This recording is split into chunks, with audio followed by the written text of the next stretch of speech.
Hey, so I wanted to send this to you. I know that we reviewed this magazine at the beginning of the year during our team meeting, but I wanted to send it to you because tomorrow is the first time that we're shooting at Bill Miller's. And I think, if I'm not mistaken, I think she's getting ready there too. So I want to make sure that we can send them one of these magazines. So I just wanted to review the different images that we need for that. So the front will just be a portrait. This information I just grabbed from their website. Just make sure to get a variety of portraits from like further back that really show the venue, as well as like the normal close-ups that we get. So prepping for the day, we need like quite a few good detail shots. Not just detail shots, but if you have decent shots of like the area that she'll be getting ready in, or the bridal suite, it could be like the empty room, or it could also be like with them actually getting ready. I haven't looked over the schedule, so I don't know if Helena's going to be shooting with you in there, if one of you can get like an overall shot, but try and get like a wide angle shot if you can, and then like a detail shot like this where it's a portrait but not really a portrait. And then these are just getting ready shots, so get a good mix of horizontal and vertical, and from close up and further away. So that's just what these are. These are just regular bridal portraits, so make sure that we get some really good ones. She's absolutely stunning tomorrow, the bride. Actually, she reminds me of you. I feel like she looks like she could be your sister. But yeah, she's super, super pretty. So let's make sure that we get some really great portraits of her. And then just a good variety of bridal parties. So these are horizontal, but then also some good vertical ones of them, movement ones, just as much of a variety as possible. Yeah, it was raining during this, so we actually couldn't get as much of a variety as I needed, but thankfully I had other shots from the day that I could fill in here.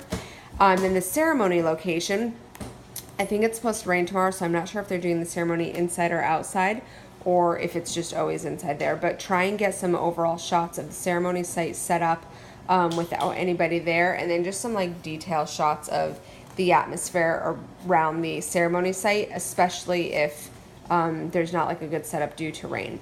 Yep, and then just good ceremony shots, and once again, both horizontal and vertical, just as much of a variety as possible.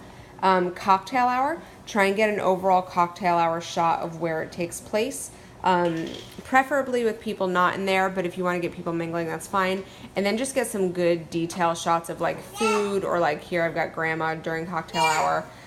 This one I put the sheep because people were going out into the pasture and hanging out during cocktail hour with the sheep. And then this part says a variety of portrait locations. So try your best to get as much of Bill Miller's castle as possible in terms of like where you do your portraits. So once again, I've only been there once for like it was like a women's event thing, but I've never shot there. So I don't even remember like what they have for portrait locations, but try and get as many, just as much of a variety as possible. And once again, like far away, close up. Try and use some foreground if you can with stuff. Like I know they have a lot of stonework there. Yeah, so these are just all portraits. And then the reception, try and get a really good overall room shot. I think that they have a balcony there, if I'm not mistaken. So try and get like a nice wide shot from on top of the balcony. Then get down low, get good room shots. They have tall ceilings there. It's kind of dark wood. There's a big fireplace. And then just get really great detail shots of the reception that show just the atmosphere. And then once again, these are just like actual reception shots of things happening during the reception. So maybe you can get like the room overall, especially if there's a balcony of people eating. That way it's not like people shoving food in their faces, but it's just kind of like an overall ambiance shot of what dinner looks like there. Good dancing shots, all that kind of stuff. Yeah, and then once again, just like atmosphere during the reception. And then I'll take care of this stuff in the back. Let me know if you have any questions, but I would love to send them some of these. So I would love it if we have all the proper images to cover all the different things in that.